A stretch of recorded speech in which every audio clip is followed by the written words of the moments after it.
Thompson began by laying out a blunt truth. The Department of Homeland Security, an institution built on bipartisan cooperation after 9/11, has become one of the top targets in Donald Trump's so-called revenge tour.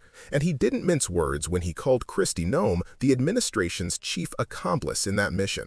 That statement alone set the tone, because what he was really saying was this: DHS, once designed to protect Americans from threats, is now being dismantled from within, turned into a tool for political theater rather than national security. Thank you very much, Mr. Chairman.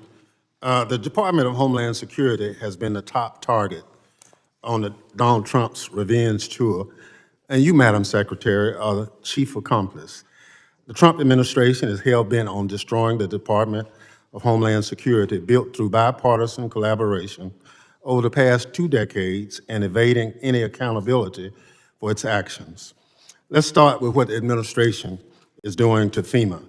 Madam Secretary, you said that you want to get rid of FEMA, and the administration plan is to shirk its disaster response obligation and leave state and local governments to fend for themselves. Emergency managers across the country are sounding the alarm about the limited ability to respond when disasters strike, but their calls are falling on deaf ears from the White House. What is the administration's plan to respond to catastrophic disasters beyond shifting responsibilities to states and local communities who are already telling you they don't have the ability to respond? Well, Congressman, President Trump has been very clear that he believes that FEMA should be eliminated as it exists today. He believes there's dramatic reforms that need to happen to the agency in order for it to truly serve people in a time of crisis. He wants to empower states and local governments to respond to their people. The federal government would be there for resources, support, much like block grants, but that we need to empower those locally to respond to their people because they know what they need. That is something that every state is at a different position today to respond, but he wants to give them the opportunity to build up the infrastructure to respond to their emergency. Madam Secretary, do you have this plan in writing? The White House is coming forward with the participation of the FEMA Review Council, which we have members from many states that are sitting on that will be making recommendations.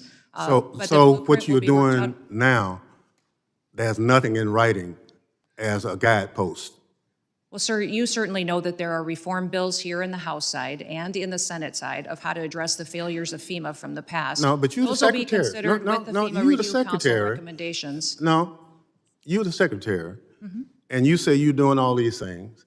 And I'm just asking you, do you have a written plan for what you're doing? There's no formalized final plan for how this goes forward because the input of Congress is critically important. As you know, there are statutory requirements of the agency. Well, I'm glad you recognize, Madam Secretary, I'm glad you recognize the statutory requirements.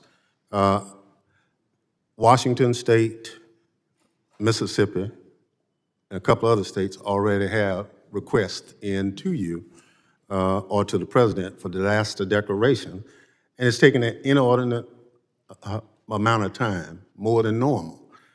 I just want to know, is that inordinate amount of time is based on some plan that you have knowledge of? But if it's not in writing, I understand. So you talked about the rule of law. Are you telling the committee that due process for anybody that's picked up in this country should not be followed? Congressman, we have utilized due process as it is laid out in the tools that Congress has given us. We have followed the tools and the processes to which Congress has given us to give due process to people appropriately as it is due. So your testimony to this committee under oath is that everybody that ICE has picked up in this country has been given every opportunity as Section 5 under the Constitution provides. Correct. I believe everybody has gotten due process and every person has been treated appropriately according to the civil or the criminal action to which they were encountering individuals and brought into our detainment and then also removed from this country. So your answer is yes. The tools that you have given us as this I'm body talking about the Constitution of the United States. I'm not talking about tools. The Constitution is clear. Correct. And your testimony under oath to this committee is that everybody that ICE has picked up and any other agency of DHS has conformed to those statutes. For example, Congressman, No, expedited yes or no? removal. No, I don't need an Expedited example. removal is one of the Madam tools that Secretary, you have I given got us to 4 utilize seconds. as due process. I just need a yes or no. Sir, that is the due process tool that you have given us to utilize that has been appropriately. So obviously. Gentleman's time has expired. I now Then came the question that exposed the cracks, FEMA. Thompson pressed Secretary Noem about the administration's apparent plan to gut FEMA, shifting the burden of disaster response from the federal government onto states and local communities.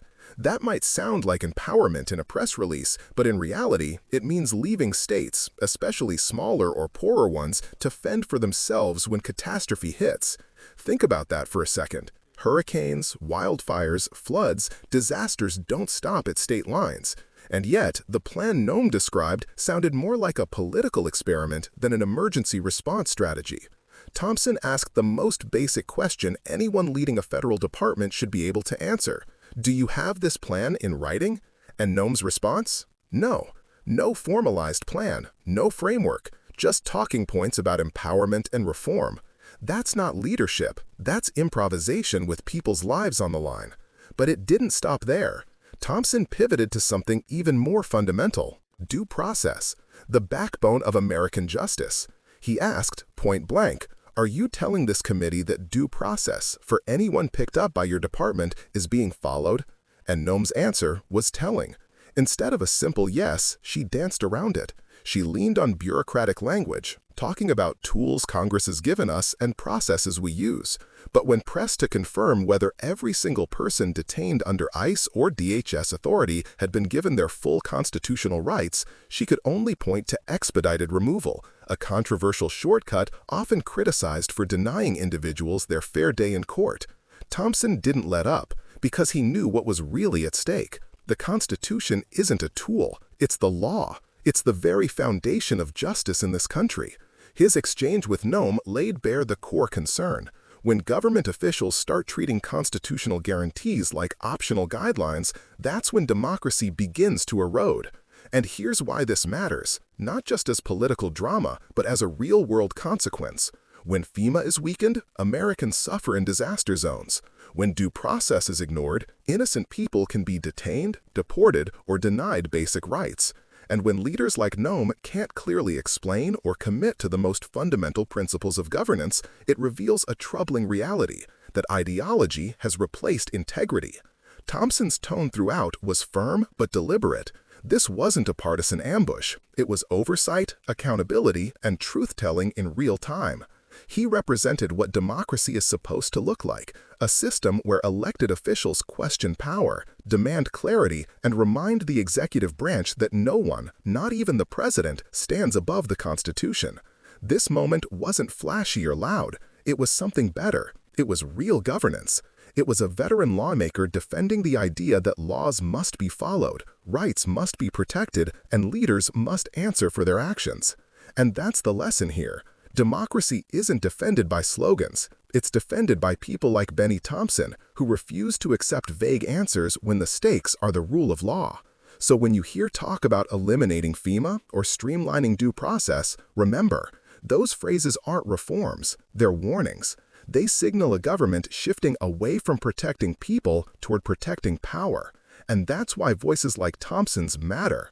Because every time someone in power tries to blur the lines between lawful authority and political loyalty, someone has to stand up and say, no, that's not how America works. If you believe in accountability, in fairness, in the Constitution itself, stay informed, stay active, and don't let this kind of erosion happen quietly. Because democracy isn't self-sustaining. It survives only when we, the people, demand it does.